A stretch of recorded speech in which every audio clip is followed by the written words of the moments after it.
And we're live! Hello, everybody watching tonight here for Dull Justice Gaming. And then there were two. So first off, we're going to address the thing in the room. Yes, my room is still dirty.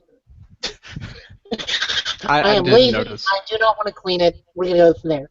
Secondly, the mic issues are actually based around Windows 10 and what my current internet is like. So that is why I have been botting so much, because internet has been piss poor as of late. Third off, Matt is no longer with us. In the grand scheme term of WWE, we wish him well in all of his future endeavors. He's got a job now.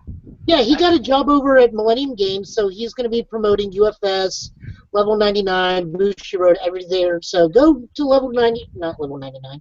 Go to Millennium Games, In Rochester, New York. Rochester, New York. Go say hi. Go throw lots of paper at him. Go be that one guy that goes and reads comic books for about 12 hours, never buys anything, and then leaves. Go be that guy with him, because he'll love you for it. Mm-hmm. And then go challenge him to Pokemon and just crush him. Just crush him. All right. We Well, have such wonderful. Let's talk about we have a guest tonight. Yes, we Just- have. He just won his first PTC at the Readings PTC. We have William, is it Bowers? Bowers, yeah, it's Bowers. I got it. Good. And he is joining us tonight. He took down that PTC with a all Shen deck that Yeah. seems to. Shen was like a hot topic on the Facebook groups recently for being this underplayed character, and somebody won a PTC with him. Yeah, So- he was fun. So, best way to start, William. How long have you been playing? I've been playing competitively for exactly 1 year at that Reading PTC. Good. Good to hear. Why Shen? Was he a pet deck? Was he? I think I could do something with this. What was your plan? I had built him right after my first PTC because I wanted to teach new players how to play the game, and then Mhm. just developed out of that into a monster after the Las Vegas PTC. So you just kept kind of sticking with him and just kept changing him. New sets came out. Yeah, what I did small edits to him basically every week for a year. That's very admirable, because Shen was one of the least looked upon characters over the course of the game until probably just recently. So, Yeah. big kudos for you on sticking with him. I mean, that takes a lot of dedication. Yeah, Endines came out with a lot of good stuff for him. It made it a lot smoother to play. Mm-hmm. So, Yeah, I see. Like you added recently for this deck. You added Chainblade from World of Indies. You added Call of the Dragon Queen, which, looking over your deck, it's not a bad addition. It enables just a lot of Shen stuff. You're playing Shen's ultra rare attack on Yeah, top of it. it turns that on, and that's the major thing of why I play it. And it also allows me, if for some reason I was going up against Dimitri or something that would flip my foundations, it's something that can be flipped or Mhm. stunned. Yep. So let's take it through it. What after Swiss? Where were you placed after Swiss? I was placed fourth, right behind this Hikaru that I didn't get to see, but it was apparently he did pretty well Mhm. for third. Always good. So I got a question. With the recent introduction of Indies, I looked at your tournament report. How many people were bummed out because I saw diversity was a really big thing in your PTC? Oh yeah, we had a couple Hikarus, we had 4 Runicas, Yeah. 2 Felicias. I mean, Runica was the scariest deck at the PTC, to be honest. There's not much I could do against that deck. I just had to hope I go faster. Was there any one specific person's Runica you were more afraid of than over any others? I played Danielle. Danielle's Runica was by far the scariest. Well, I don't think it could have been. It could have been a lot scarier if it was a little more streamlined, but I understand the amount of time was kind of crunched between Indians and the Reading PTC. I mean, the fact that Danielle was at the Rochester one only less than a month prior, like when her Miles and AJ showed up, we were like, wait, what? They're here? But then they completely changed Runica a week later when they changed how the attach zone worked, and that was a major change. That was unexpected too. Yeah, Danielle's Runica was by far the scariest of the Runicas for me to play against because it was so much faster. Was she running air or was she running? She was running all basically Athena on Runica. Okay, she was running like the Tamayoses. Yeah, the Forester, the whole thing. But it was amazing. It was scary to play against. I was lucky I got game 2 and 3 against her. She scurvied at the very end of game 3. Yeah, I played against Danielle at the Rochester BC, and she was playing this Life Yellow Devil deck, and I lost to. I'm playing reversals, and I lost because she boarded in more or less 4 Soul Traps. Soul Trap is going to be one of the best cards out of Endines. It keeps looking better and better. It's if you call the meta right, it's great. If it's not the meta, it's a little shaky, but it's still stun 1. Oh yeah. And I mean that alone. Yeah. I mean that alone, you're like, all right, play reversal. I'm like, I'm just gonna play this attack. No reversal for you. Stun 1. Yeah. So, what would you say was an MVP card of your deck? It's a toss-up between a Trinity Geyser, there's just the Singleton, and is that all Magnet you own? Missile. Oh no, I was borrowing that. Oh, you're like, I need a Trinity Geyser for this deck. Well, I thought about it and was like, it would if they see it in game 1, they're gonna sideboard into a Trinity Geyser, and I can side that out. Yeah. Into my 4th ultra rare of Shen's Attack. So. But it took out a lot of people and took people by surprise. Where you're just like, I'm gonna play this attack, play 2 Geyser, and they're waiting for either the next Geyser, like that. I agree with that a lot, actually. We have a deck locally in Rochester that's I have it built, and we've only played it a few times where it was a range Donovan deck, and I played 1 Trinity Geyser in it, and it just sometimes you get the board where you're like, play this, put everything into play, Geyser, and they're just like gigantic moves, go. It's so funny. Yeah, but I really did enjoy playing that 1 Trinity Geyser. It was a good taste of what it is, but I would never really play it more of in Shen, so the Magnet Missiles have to go up there because it's so many hard decisions for your opponent to make.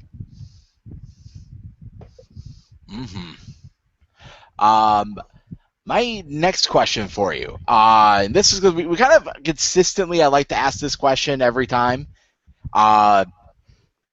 Summer Heat. What's your opinion of it? Oh Lord. I think it's okay. So me playing Summer Heat, I don't think we should be allowed to be using it because it is almost game breaking. It readies on my opponent's turn. I don't have to do anything else about it. It comes into play, draws a card. It's already on 3 of the strongest symbols in the game. So I don't think we should be playing it. But then again, it is a promo that's handed out to everyone. So it's a hard decision on banning it or not banning it. I remember complaining about Shinobi Tradition for the longest time, and here we are full circle. Yeah. Shinobi Tradition was like, it took forever for them to make the call on that card. Yeah. Summer Heat's just really strong. I don't think it's as bad as Morning Loss, which is the best comparison we have for it. I agree. Here's my one thing that I will say to it. I've actually, when I first saw Summer Heat, I'm like, why does it? I wish it had the same draw restriction. Maybe that would have been its balancing point. Like, I can understand a foundation just straight readies. But I think the draw restriction or the ready restriction should be restricted to a hand. So it would be restricted to a hand size. Yeah. Like, one of those abilities need to be restricted somehow. But that's here nor there. I always like to ask that because you were playing the card. What's your opinion of it? Because when I'm playing other decks now, I'm looking for ways to use Summer Heat, and I've just told my friend the other day I need to get off of that heat. It's too hard to get off for a lot of people. But I found Curiosity does something very similar if you play it right. So I played a Skullman deck when he was legal that played Curiosity, and you're just like, yeah, Curiosities. Activate curiosities in play, pick them back up, repitch them again. It was just like free cards. It's pretty rocking. I mean, Oh yeah, I think Curiosity should see a little more play. I agree.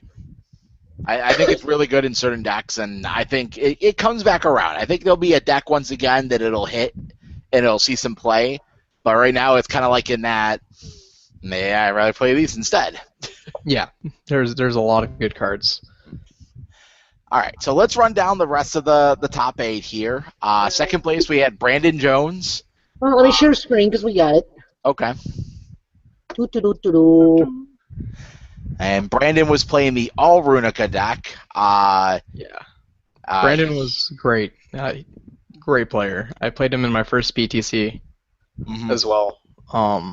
He killed me with the Lilith, and seeing him play something cool again is it's wonderful. And I got to play him in Swiss as well as top tables. So. The run back. Did he beat you the first time?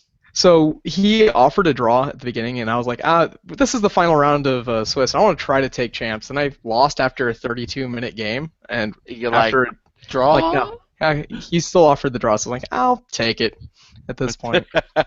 I'm guaranteed tops anyway. Yep. So. Third place, we had Tom Friedlib. I sometimes have issues with names.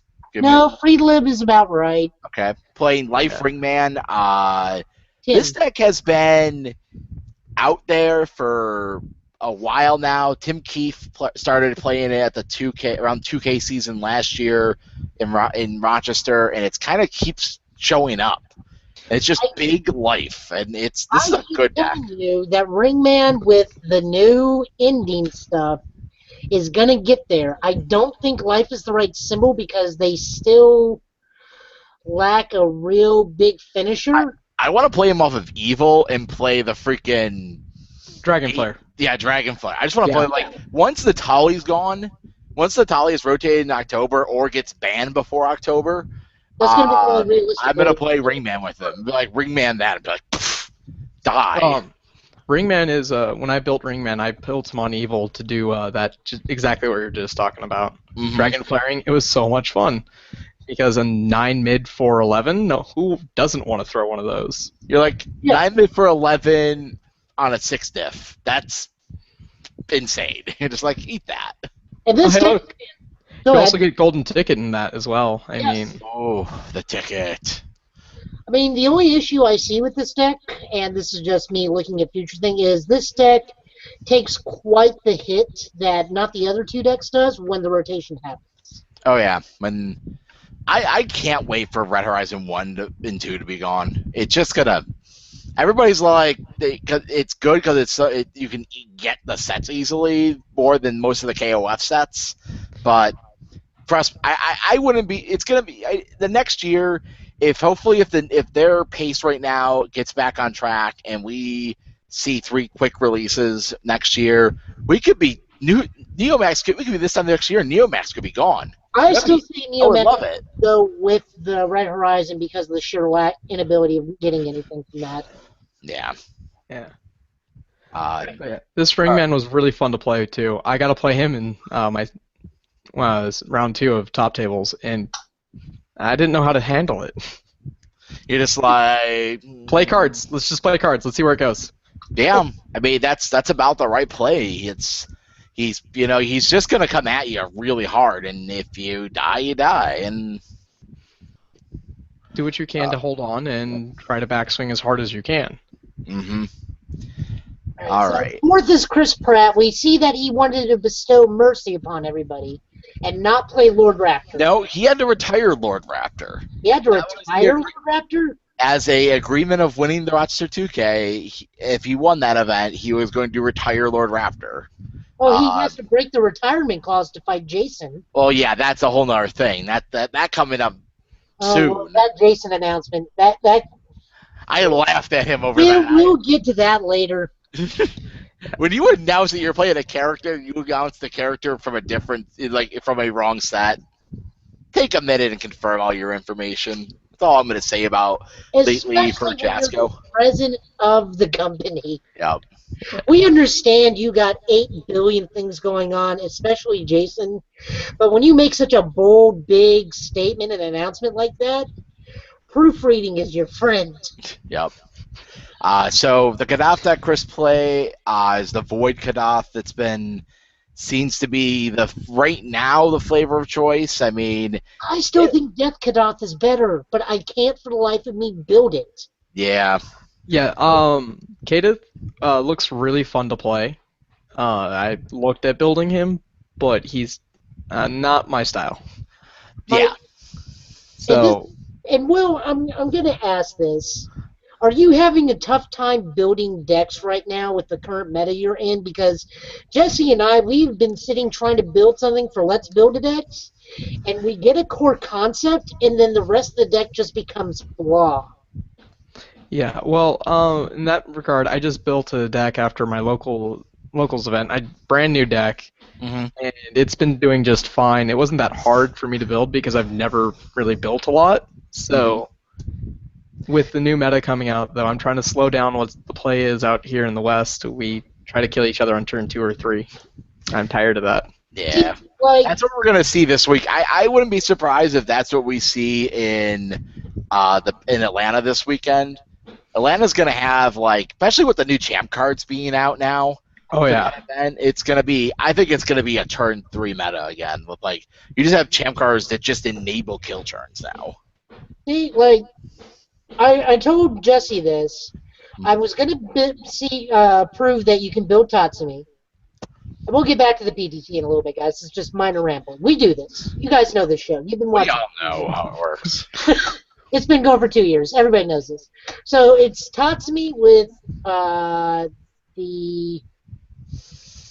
choke throw.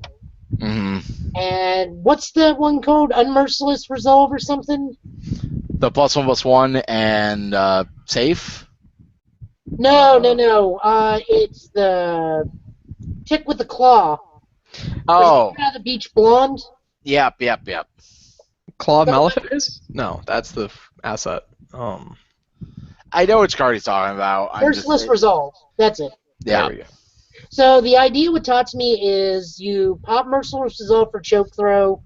Choke throw burns. So at that time, all her choke. Anytime you play an attack with it, it's like choke throw becomes 8 damage with the burn 2. With Tatsumi, it's just real big. It's fun. It's gimmicky, and then the rest of it just goes blah because you're not adding in all these cards that everybody is saying has to be in there. Build what you want to build is my best advice I give to my friends here. And just keep working with it. Tatsumi has a place. I think she's going to be really fun to play as soon as someone breaks her code. I think she's good off Chaos. I think we're too focused on fire and water. I think she has a brilliant amount of stuff off Chaos. She has a lot open to her on Chaos. I have to agree with that. Because she also gets her draw power from there as well off of water as well from Skullman.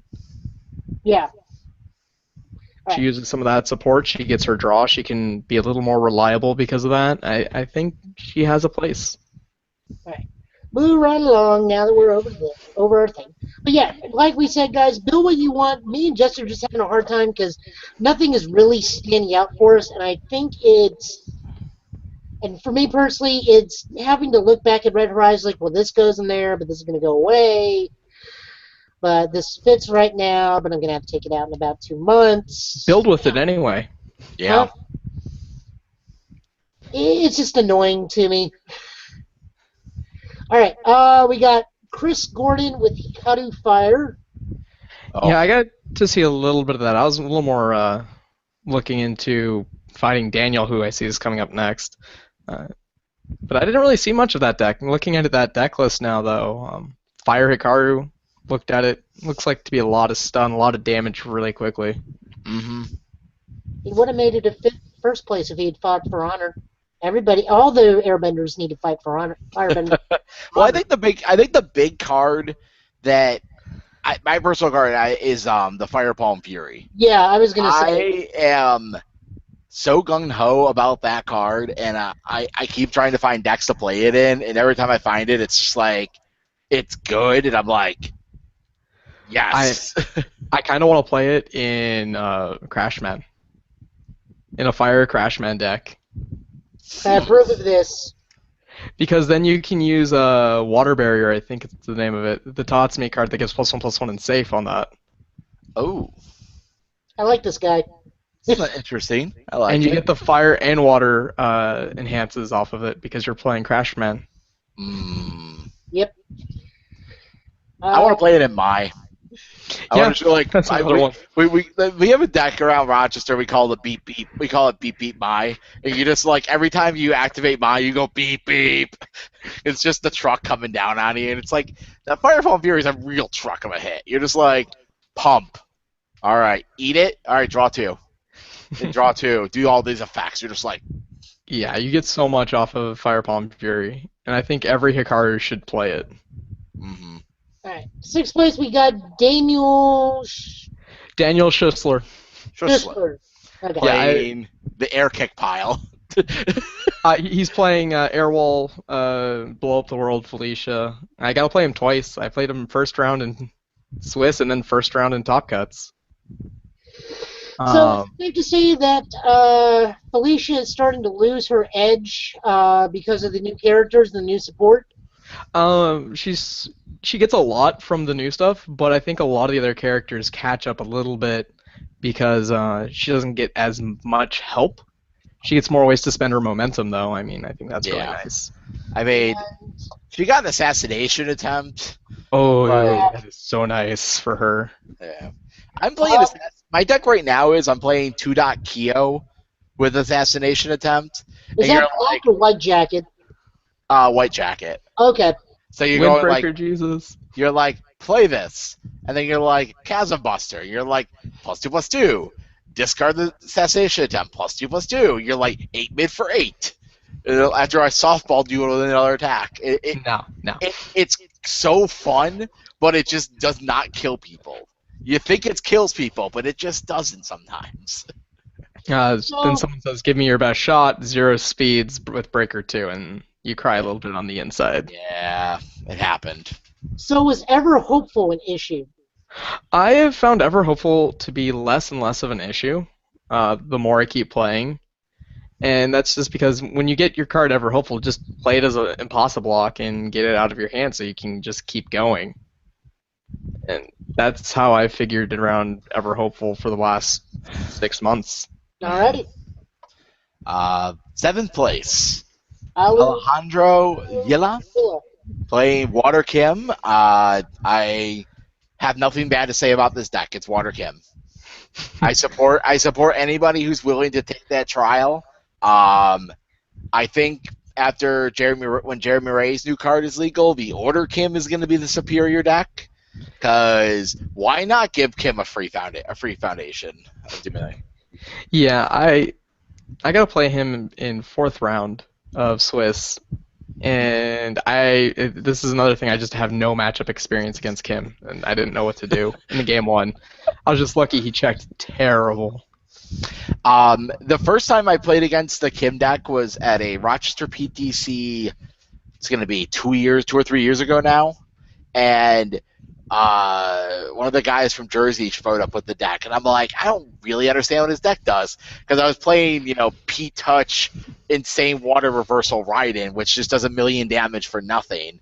And then I watched him, and then I play him in Top Cuts, and he does this thing, and I'm like, oh crap. I mean, it's a deck. It's a deck that is not for everybody, but if you want what is the closest to a combo deck in UFS, that's what it is. Yep. Yeah, it's a really good deck. Once it goes, it goes. Oh, and you have to find a way around it, and there's not many ways around that. Yeah. You have to be prepared for it. It's really Dimension Door Ambush could be really fun against that now. Dimension Door Ambush. There's a couple of cards that I could see coming back into play. Cerulean Blades was always a good one against it. That card's got to come back. Like, people got to start playing that card again. It answers a lot of decks. Like, the Shield Ram combo decks. You're like, oh, I'm playing this. I'm like, if you are leading with a Flash Lightning, I am 90% chance that you're on fire. You're gonna play a Shield Ram next. And I'm just gonna be like, nope, just gonna softball your turn. Have a good day. And then finally we have, and this Four. finally we are learning is incorrect. So Daniel Schuschler was in 5th, Daniel Mosley was in 6th, Alejandro Villa was in 7th, and Chris Pratt was in 8th. All right, but to finish this off, Daniel Daniel Mosley, Mosley, Dr. Cossack. the doctor, Yeah, Dr. Poopsack did something. Yeah, he did. I remember. So Daniel is this Daniel is a local player for me as well, and you can thank part of Shen to Daniel. And this Cossack, he got to play into my Shen to figure out what was wrong with it, and it looks like he got a lot out of it. Yeah. Yeah. This deck is pretty much I want to say it's the all answers deck, and then it just kind of like plays Dr. Cossack because Dr. Cossack. It's got a lot of answers. It has a lot of draw, and it's pretty resistant to mill because of how Cossack plays. Yeah. So you got to be careful how to play into that. It drew like 7 cards on defense one turn I was playing against it. It was kind of crazy. He's playing Hanya. He's playing additional knowledge for the. I am assuming the I want to power up, like the random power up type of, or just gain a momentum on its own. It's weird, but I like it. Yeah, and I like the superhero know-how. Oh. Yep. That's such a good card. I absolutely love it in this deck. So yeah, that was those were the top tables, and that was It was a good size event too. Like you never sure like this event didn't have a lot of I guess you want to say hype is our usual term for like it had some like hey there's an event going on like but you know what I mean usually like the Atlanta PTC that's like what we call the hype train type event where everybody's focusing for it, everybody's heading there, and like writing you're like there's an event going on, it's California, I can't wait to see the results, and then you're like there's like almost 30 people. Yeah, a lot of local players came out to that one, I assume. Which is good. We had Danielle come over, we got the Vegas crew came up, and not Daniel. Brandon gave me the nickname Vegas Slayer. You got people that showed up at the writing PC that did not come to the 2K. Really? There is Vegas people in this event who played at this event that live in Vegas and didn't come to the 2K. I didn't go to the 2K because don't remember why. I forgot when the 2K was. It was in a weird spot in early May. Yeah, I was prepping for finals. Yeah, I usually I guess I was a guess, but that 2K was I drove there. Sean O'Brien and me drove to Vegas. That's a long drive. 37 and a half hours each way it took roughly. Did you stop at any landmarks? No, like we drove through we drove through the country's largest bison preserve outside of Yellowstone National Park in somewhere, but it was the middle of the night, so we didn't see it. Oh, that's kind of interesting. Yeah, but we drove through like the mountains, which was amazing. We drove through a pass that 2 days prior there was a snowstorm in the Rockies. Like they're like, what happened here? Oh, there was a snowstorm. That's why there's snow on the side of the roads. We're like, oh my god. Like we got to a high elevation. It was 19 degrees out. Don't go outside. We did. We had to take a picture of this amazing like lake that's in the middle of the mountains.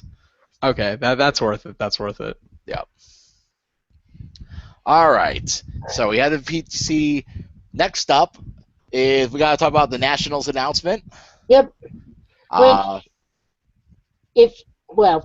just go to it. So Nationals, it's in Vegas, or not Vegas. No, it's in Atlanta. It's in Atlanta. It's right by the airport. I stayed at that hotel when I went to Dragon Con. Nice place. Location's out of the way, so you don't have to worry about having to deal with downtown Atlanta. Mm-hmm. It's happening in October. October 14th to the 16th. Yeah. I've already bought my plane ticket. I will be there. I walked into work the next day and I was like, I'm taking this weekend off. You didn't let me go to the other weekend. I'm doing this. and they more or less gave it to me because they screwed me on this weekend really bad. Yeah. I literally delayed buying my plane ticket for the Atlanta PDC this time around for this weekend by 1 day because I didn't get the confirmation email of my PTO, and I came into work the next morning and my PTO was canceled because and they're like, oh yeah, we can't give it to you. I'm like, lucky I didn't buy the plane ticket. I would be at the Atlanta PTC, but adult life things. Yeah, Adulty things, yes. you gotta go Pokemon geocaching. Yeah. So Pokemon Go and the girl I'm kind of seeing, and we're gonna go around Nashville Pokemon hunting. So, as I said, I could go play cards, hang out, be with the bros, or go. Or Joe could be an adult. Joe can actually go be an adult for a change and do fun adult things like Pokemon hunting. Good decision. I actually approve it. Yeah. Oh, if you saw what she looked like, you'd really approve. Jesse sees what he looks like because we canceled the show last week. He's like, okay, this is what the girl looks like, and I'm going dancing. I am not telling her no. Here's the picture. I'm going by. my response was, I wouldn't say no either, Joe. So, guys, there's the reason I didn't go. We went to dinner like we usually do Thursday nights, and then she was oddly specific about driving and then saying, so what are you doing from 7 to 9? So, of course, I thought it was a movie. She goes, so I just told her, like, well, I got my show, but I can cancel. It's not a big deal. She's like, great, we're going dancing. I was like, what? So I learned Tango that night. Tango's a good dance to learn. Tango is a good one to learn. And then some people tried to teach us Zumbada and Zouk, and I didn't know what either of those were. And I can't do them because my knees and I am dyslexic in the entire body. Can't tell my left from my right sometimes. So the only thing I learned well was Tango. All right. But on more game-related notes, rather than my social life, Yep. but there's the reason we didn't have an episode last week. Honest to God, Joe actually went to go be an adult. Yep. We got spoilers. Spoilers! Two cards we haven't even seen before. So I am going to say this now. To those that got all those rares at the Vegas event, I hope that they have a redemption to allow you to get the correct versions. I have not seen anybody undercut themselves this badly since Microsoft at E3. This is a matter of opinion, and I understand the reasoning to need to change some cards. Yes, because some just outrageously out of hand. But when you definitively say, here is every rare in the set, here you go. But it seems that they redirected, because here's what happened. Gyro Man was originally a rare. Gyro Man is now an uncommon. They moved what it looks like one of his uncommons to the rare slot, and that's what I think Gyro Blade is. That's fine. Gyro Blade, this is a solid card. Oh yeah. So let's look at it. It's a 3-for-3, no block. In words of Matt, it's just extended art. It's a 2-for-4. Gyro Man symbol is going to be air, all, and evil. Mm-hmm. It's ranged, so you can't shield ram with this, right? You can shield ram with this. You can shield ram with this. Yep. Oh yeah. Discard one face down card from your card pool. Draw one card. My only immediate reaction is this is going to be very good in extended, because this can go in a cheap Zoe deck. Zoe's going to be legal when this card's legal. Oh, that's right. That's even Zoe worse. doesn't rotate till the end of October. Like, that's a deck for Nationals, possibly. Okay, people. Well, then there you go. I gave you free advice. Go build Air Zoe. Yep. Or actually, did we ever figure out if Crappy Mai is going to be viable now because of Gyro Man? Possibly, but we need to see more support to confirm. All right. So overall, I like this card. I don't know what's going to be making stuff turn face down in the card pool. Well, he has his ability. There's going to be the Gyro Man ability, which is just E. Once per turn, during your turn, add a card from your hand face down to your card pool, draw 2. So Gyro Man with Tsunami Slicer will be a thing. Anything with multiple. Yeah. Yeah. Like, just playing this card after a go like Hurricane Upper. Oh, I have this. Oh, put multiples out. Play Gyro Blade. Discard one of the multiples. Draw a card. Yep. There you go. Multiple can't go to momentum. Let's get a card out of it. Yeah. See, people, we're giving it for you. Just go build it. Yeah. I still think the My Ultra attack from Neomax is finally going to see some play because of him. The which one? The one that's your face downs do not count towards progressive difficulty to play it. It's a 6/3 4 mid for 7. And it has part of this? It's Chow something. I have a set of it. I traded for when they spoiled Gyro Man a long time ago. Oh, okay. It's kind of a cute card. It just clears all of your face downs. Like, if they left Gyro Man as is, it would have been insane. But now it's just another finish. It's a finisher you can put at the end. All right. William, what about your thoughts? I like this card. Best I can say is I would play this with Ice Slasher and all. Ooh, Ice Slasher. Yeah. I like the low all punch pound down. I like it. Just trade out one green robot for another one with lows, don't we? Yep. All right. We got Astro Crash. This is an ultra rare. Yep. Better than Rain Flush. That's a matter of opinion, sir. See, this is why he waited to come on now, because Matt's not on here to defend it. I'm actually on a coin flip right now. I have to play with this card before I can say if I like it better, but I think this card's going to be really good in the new Mega Man. I'm happy that the Gemini Man's banned. Oh, yeah. Water Gemini would love this. What about Skullman 33? He could do something. He could use this. I mean, it's not bad. He always wants a big move to finish and just rebuild a board and like put a board together. Oh my God, this card can be really good in him because you're like get 3 of them, get 2 of them, get 2 momentum, play this multiple, bring the face downs down, and then use his stack ability to put this on top. Yeah. And then draw it, and then you draw an attack. And you're like, oh God. Yeah. Yeah, Joe. Making me realize insanity.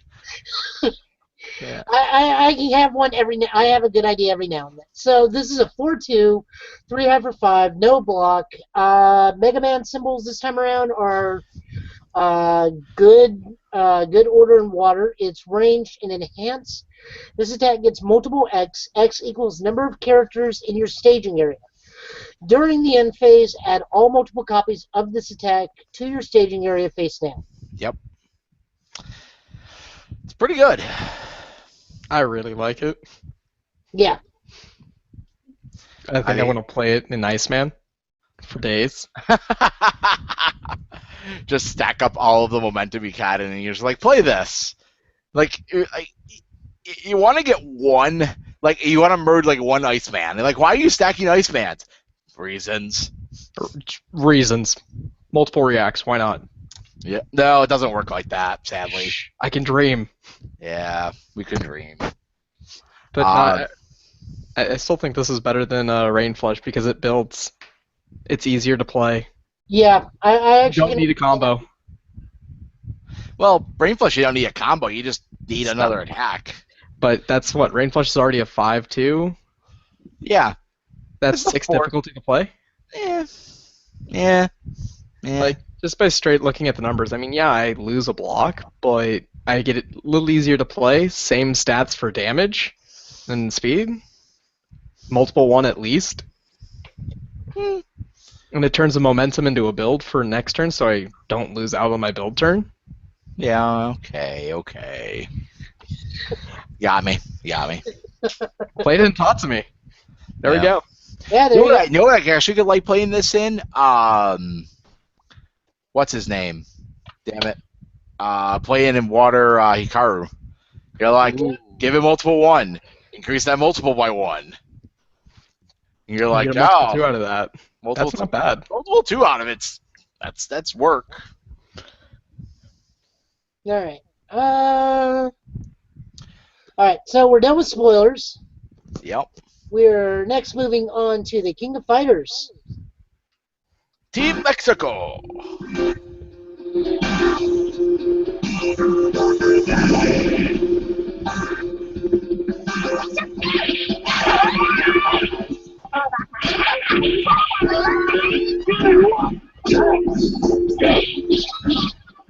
Dinosaurs. Get on in, hell. Yep.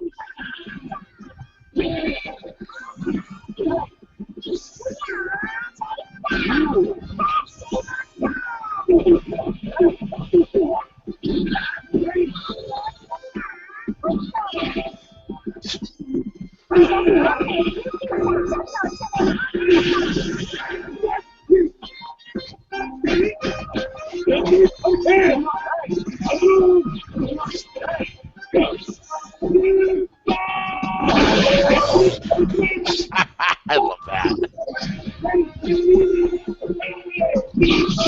Oh.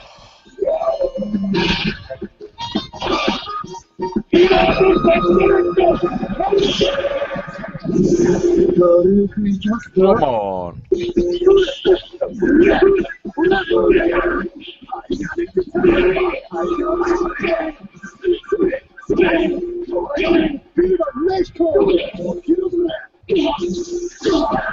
I can't believe KOF put a wall dasher in.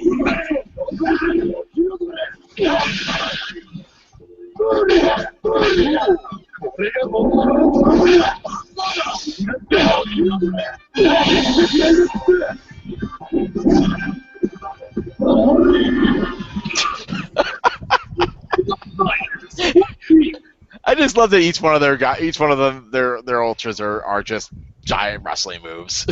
It's great. Now, we all know that this is SNK. SNK doesn't care about the booty slap. It obviously doesn't care about the motorboating. No, it doesn't. So, if anybody gets up in arms over that, tough luck. I guarantee you SNK is not going to care like Capcom does. Nope. Not one bit. William, thoughts? I played a little bit of KOF 13. I'm not a big fighting game player, but looking at Team Mexico, I'd probably play Raymond or the dinosaur because the dinosaur is awesome. So, the fun fact about the dinosaur, and you don't know this because you just said you don't play fighting games, that is actually his heel persona. He was actually first introduced as T-Zoc, where he was just as a giant eagle in Yep. Mark of the Wolves. Yep. Kind of It like just- how Raiden's the heel persona for Big Bear. Yep. So, speaking of fighting games, I got things in the mail. Things called Exceed. We got all 4 of them because I went and bought that season pass DLC little kind of thing. Other people, if they bought them individually, they're going to be waiting for the next 4 months. So this They are month, sold out. They sold out their first print, to my understanding. Like the stores they're getting them are getting them, and if they sell out, they're sold out. that's great because here's the first one. So the first one is 3 characters we're very well familiar with, and then there's Heidi, which will be in Blood Omen. So if you want to see a sneak peek of Heidi's artwork, you got to get Exceed. Yep. Next month will be Satoshi Mei Lian, and I love Mei Lian's. One of Mei Lian's ultra attacks is where she's in her full dragon form, and she actually has the flavor text of "Sorry, I'm not the kind that does wishes." Ooh, that's awesome. I like it. We also got Baelkor, which is actually Natali's boss, and he is a full-on. I don't know if he's a Lord of Hell, a Duke of Hell, or whatever, but he is Natali's boss, and he actually may be the demon that actually fired Vespera and tore her wings from her body, and cast her into that spider dimension. that she ironically gained control of by making a spider god her pet. So, and we also get, so this is the first time you'll be seeing his stuff and full-on Morathi support, because I believe he's going to be a full character in the next set. Yep. So He was my favorite promo out of the original Red Horizon promos. He was my favorite character. Really? Yeah, he was mine as well. Morathi was awesome. When I was in the middle of my not quite playing UFS, but would play at PTCs in Rochester, I was all planned out to play in a PTC in Rochester, and then an event, something happened. I can't remember what at this point. So I had this full Morathi deck built. So the night before, they had a tournament for free entry to the PTC, and I show up with this Morathi deck that had people have been playing off and on at somebody played it at Worlds, and I was just like, play Morathi, playing and just beating people's faces in, and it was so fun. Morathi with Conch Blast. Oh, it was so good. I think mine was Fire, and it was just Zime Wheel Kick, Dragon Lifters, Churn Thrusters, stuff like that. Just the big fire moves for the time. And I played Odin's Wrath too.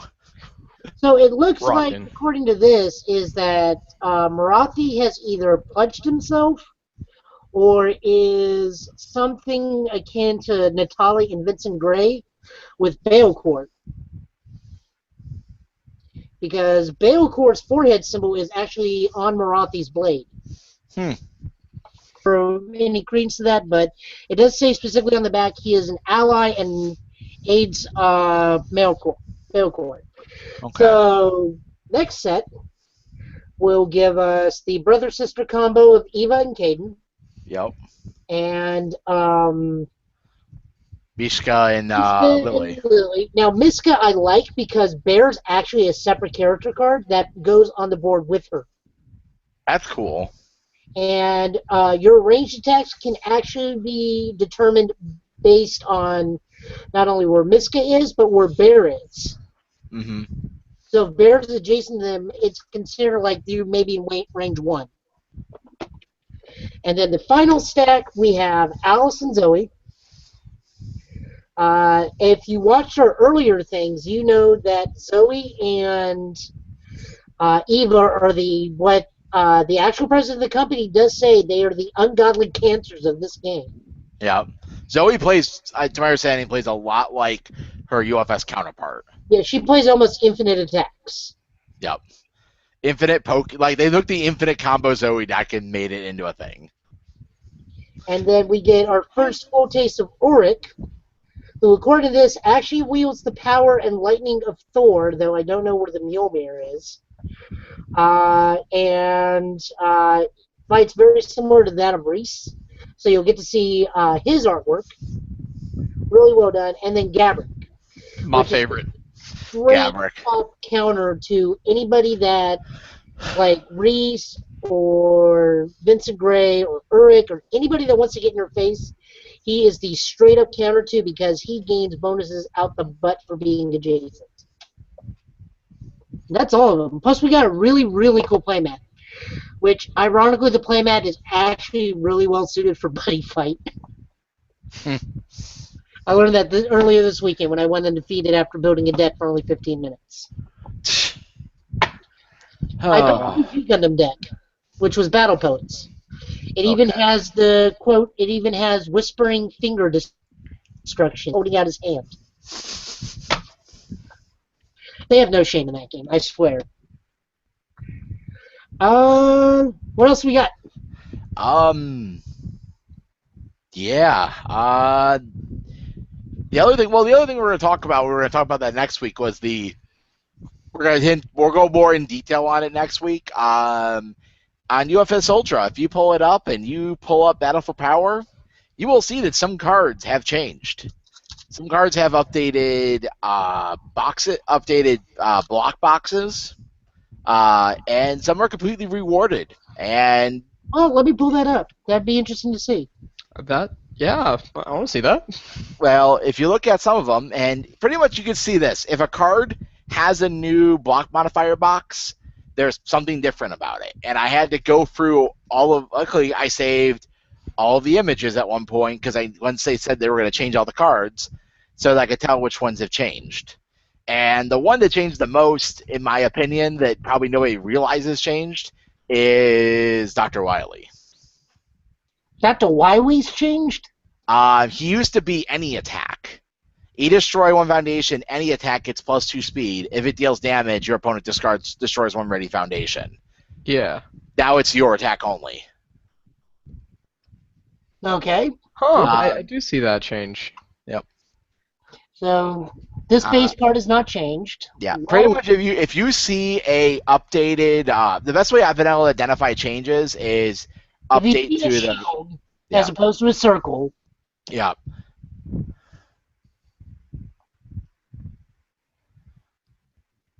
Like some of these cards changed for the better. Premeditated attack changed. Like premeditated attack was peak. Was just peak. That's all it was. Now it's if it's an ally card, you may put it in your hand or gain a face down. That's actually Power of the dark energy, completely got redone. It looks like I can tell you that much. It looks like it's completely redone. it's on Rush Jet. On Rush Jet, it's a 3/5 now. Okay. Yeah. That card completely changed. New Rivals completely changed. New Rivals was F, commit, search your deck for a character card of the same name as your starting character and just attach it and remove all attached copies. Now it's discard a character card, draw a card, and your attack gets +X damage for each character card in both stage areas. That is insane. Yeah. Oh, that's why it's max 5. Yeah. But that's still really good. Yep. Napalm Man. That man has changed. Ooh. So we initially thought that, and he initially was going to work with the attachment zone, but since they had to rework the attachment zone, they had to rework him entirely. Yep. Like And his whole gimmick is completely different. Yeah. His first F is now destroy one of your opponent's foundations or assets. Just first F, nuke. This is so much fun. I love this. It sets up his enhance for the rest yeah. of the turn. That's really good. Yeah. Oh man, he's gonna be so much fun. If you want to play the Ettencelis loop, Napalm Man might be your buddy. Just like auto 2 damage. Walking Arsenal be completely changed. It's no longer unique, and it's really good. Oh, that is awesome. You just Punishing my stack opponent. like I'm gonna stack 4 of these out. Good luck. Templar, do it. You won't. Templar. Oh, all right. Lose 6, gain 2. I don't think you want to do those numbers. No, those are bad numbers for Templar. 1 second, I can tell you once I go. Flashman, Slashman, symbols are right. Abilities correct still. Second one, no abilities. I don't think they changed Slashman. I don't see a difference. There's something I'm missing. It must be a wording. Was it always once per turn? Oh no, it wasn't once per turn. That's it. They had it once per turn. Okay, there we go. Still fine. That didn't change. That didn't change. Swordman. Swordman, I've read this thing multiple times. I can't tell if something changed because I don't have the Swordman saved. After a card in your roster is committed due to your effect, ready this character. I think it's non-throw. No, Yeah, it was it's non-throw non-throw. before. Really? Yeah, Huh. they just updated the block on that one. They didn't change Quake. I didn't see a change to Nothing Personal. They didn't change Split Body. Or they changed They didn't change Tengu Man. They just Tengu Buddy. Yeah, Tengu Man. I'm happy that Tengu Dive didn't change. That's all that matters to me. Yes, Iceman loves Tengu Dive. Oh, so good. They didn't update Bird of Prey. That's good. That's good. They updated Tomahawk Man though. If you have fewer foundations than your opponent, your checks to play cards with +1 before your opponent makes a check to play a mid block. No, they didn't. They didn't. Wow. Okay. I think they just gave the updated shield to all the character cards. Well, we Yeah. actually were told that Tomahawk Man got changed. There was a talk that he was going to be changed. Now So. he. Wait, I think his symbols are still the same. So now, people, you can go ahead and build that mid-chaos shenanigans. Yep. Both his cards are the same. None of his stuff changed. Yamato. Yamato Man changed. 31 of your opponent's foundations attack gets +1 damage, +3 He speed. used to be just +3 speed. Oh, that's even better. Yeah. That makes him so much fun to play now. Yeah, he gets you get some poke on top of that. And neither of his last two cards changed. I mean, that's some stuff added there. We're gonna see what happens. I mean, there's a lot of stuff to get previewed. We'll see. We still don't know what Base does. Which is kind of he's the outstanding character right now. We don't know what he does. So Better be good. He better be good. I then told, and I will hopefully have this more confirmed once. I think I'll probably guarantee once I see in Blood Omen. But I've told this is might be the last set that will have ultra rare characters. Ooh. But I like ultra rare characters occasionally. They're fun. So, the I market. do, but the thing is that they're trying to. Well, there's this thing they call EV on a pack, and as sets are out longer, an EV value of a pack can sometimes decrease just on the possibility of opening an ultra rare and then your ultra rare being a character. Makes sense. And so, it's good at the start, but it's not good as the set goes on. Like, I have opened at least 9 Snake Mans. And I've opened at least 8 Dr. Cossacks, which I would have actually preferred for them to be at least 8 Snake Mans. Yeah. Makes sense. I get that. Plus, you also got to consider the secondary market. Ultra rare characters, unless they're absurdly broken like Snake Man, never sell. Yeah. Because all you're going to need is that one copy, and you're done. Yeah. Like, I've never owned a Lord Raptor. I need to get a Lord Raptor still. It's been a year. Just finally came around. I got a deal on a bunch of cards from a player that's lightening out of the game a little bit. I can give you mine. Mine's signed by the voice actor from Lord Raptor from the animated series. I'm good, Joe.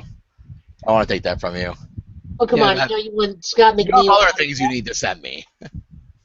Yeah, no, they're still right here. Somewhere. Yeah.